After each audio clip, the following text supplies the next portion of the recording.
Remember back in school, that one kid in math class who refused to learn algebra? The teacher said, just apply this formula. And the kid is like, no, no, no, I can't. And closed off. You hate that kid, don't you?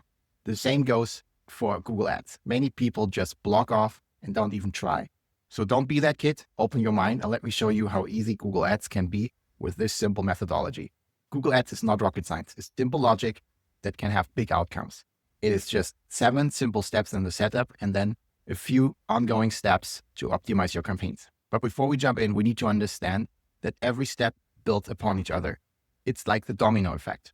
If you're not familiar with this effect, dominoes have exponential force. Each domino can knock over another that is 1.5 times bigger than itself. If you stack that growth in just 23 dominoes, you can knock over the Eiffel Tower, and in 57, you reach the moon. But here's the catch. If you just remove one domino from the chain, the whole construct doesn't work anymore. Similar with Google Ads. If you miss the landing page, it doesn't work. If you have the wrong bidding strategy, it doesn't work. So let's jump into the whiteboard and I'll show you how easy it can be, but make sure to watch until the end because, as I said, every step is important and built upon each other. The first step is the keyword research. We are only talking now about search ad campaigns, meaning we bid on search terms, and then if someone Googles this term, there is a search ad, someone clicks that and they land on our landing page. We want to focus on keywords with commercial or transactional search intent. What does this mean? Those are keywords that indicate someone is ready to buy something or to learn more about a solution if you are in the B2B. As a very easy example, if someone Googles what is Google Ads, they are not interested in running Google Ads. But if someone is looking for Google Ads freelancer, they're probably looking for help for their ad campaign. The next step is we need to define the bidding strategy. What we don't want is maximizing clicks. There are different ones. Usually it goes down the funnel. Maximizing impressions, maximizing clicks, maximizing leads, maximizing conversion value, maximizing return on advertising spend.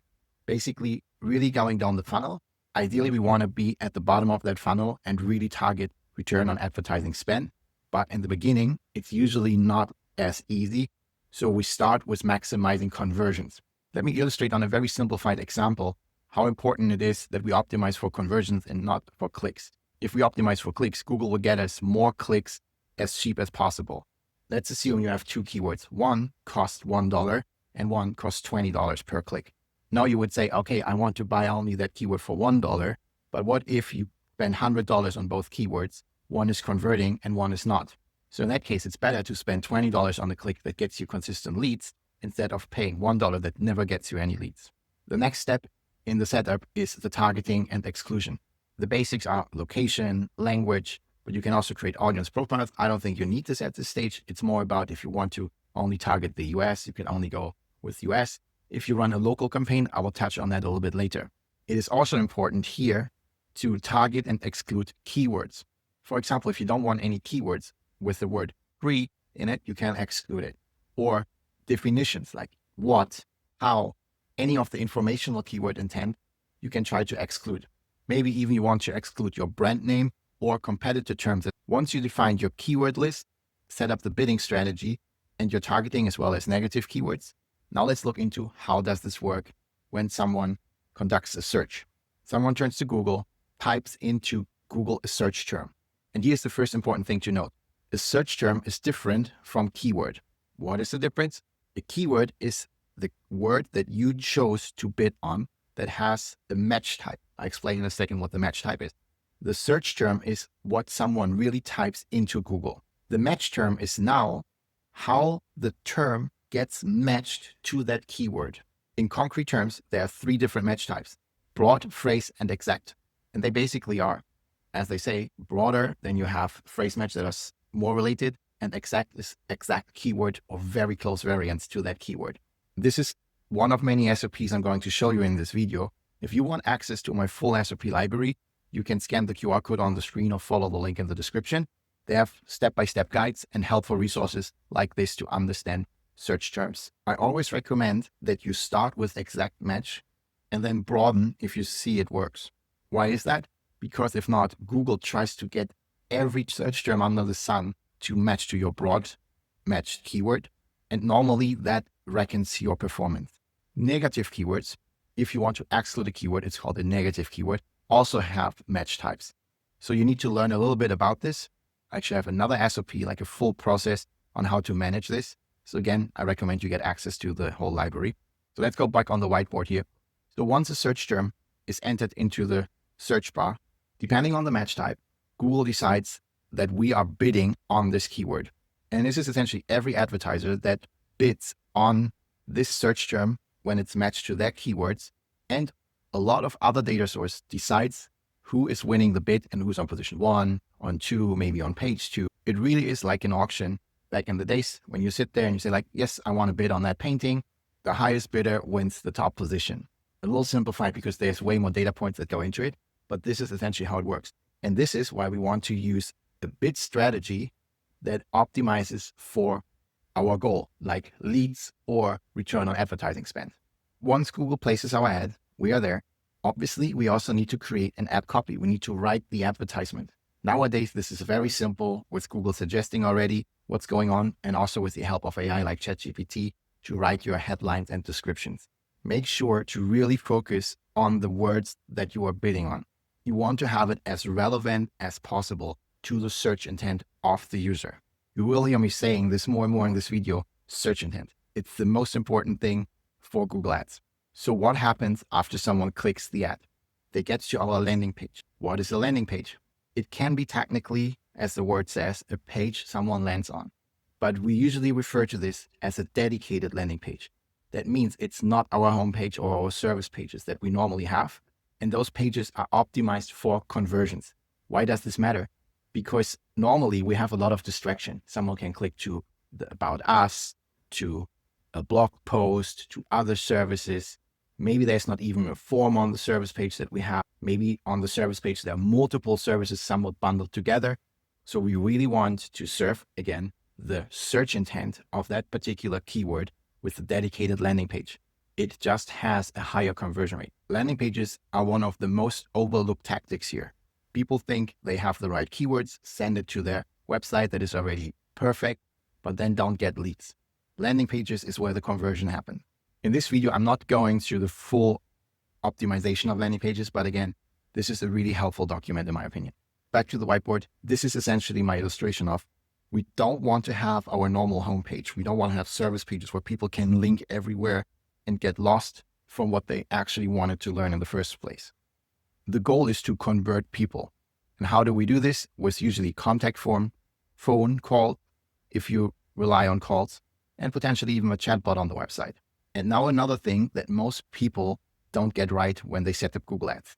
We need to sync this back to the bidding strategy, because how else does Google know when someone converts? Remember my example that I said 1 click for $1 and 1 for 20?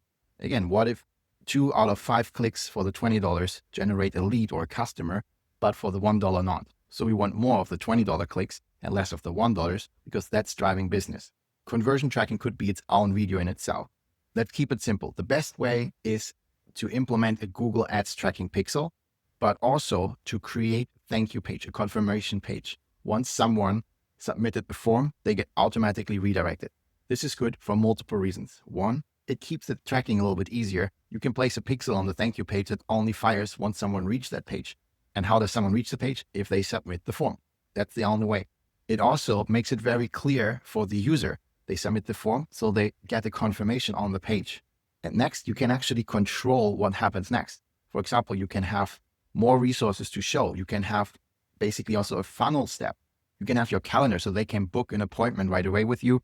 Just to summarize, the thank you page makes it easier for tracking, makes the user experience clearer, and controls the conversation or the action on your end.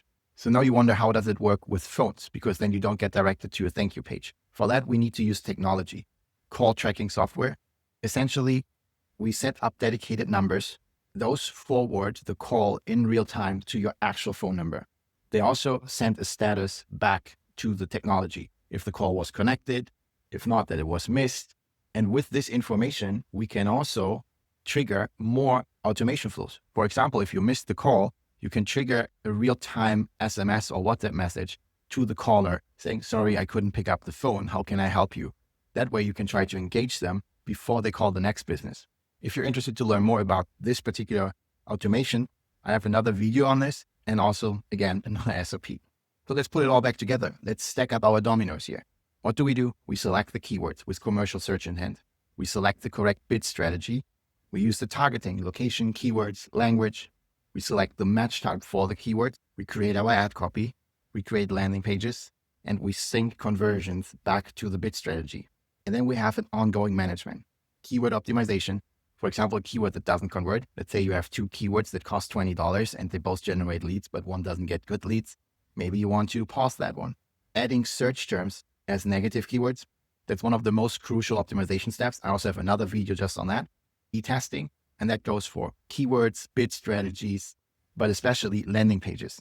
Even if your campaign performs well, you always want to keep testing because maybe you can even scale this further. And then optimize for the conversion funnel. Basically, always go one step further from just optimizing for the number of leads to the value of leads, and ideally to the return on advertising spend. So you need obviously technology where you track your revenue and sync this back to your campaigns. Similar, if you have one keyword that gets you a lot of leads for $20, another keyword that gets you business for $50, you rather want to buy that keyword for $50 that gets you more revenue than the one for $20. Very logical. Now let's look into two specific campaign types, the so-called performance max. I don't like it. I don't use it much because it's for big budgets. You need a lot of data points. It basically goes everywhere and tries to find the person who is willing to buy, but it sets also a lot of awareness and consideration that only works if you have large budgets. And another one is the local ads. For local ads, if you only want to target your specific area, maybe because you're a home service business, it's best to target a radius around your Google business profile rather than specific suburbs. The location targeting is not really accurate. You also want to enable the location extension. That way, basically you advertise your Google business profile on Google Maps, but also in the local pack. When someone contacts a local search, for example, dental practice near me, you always have 3 organic search results and then one on top, often that is sponsored. That could be through the local extension here. And then you can also test local service ads.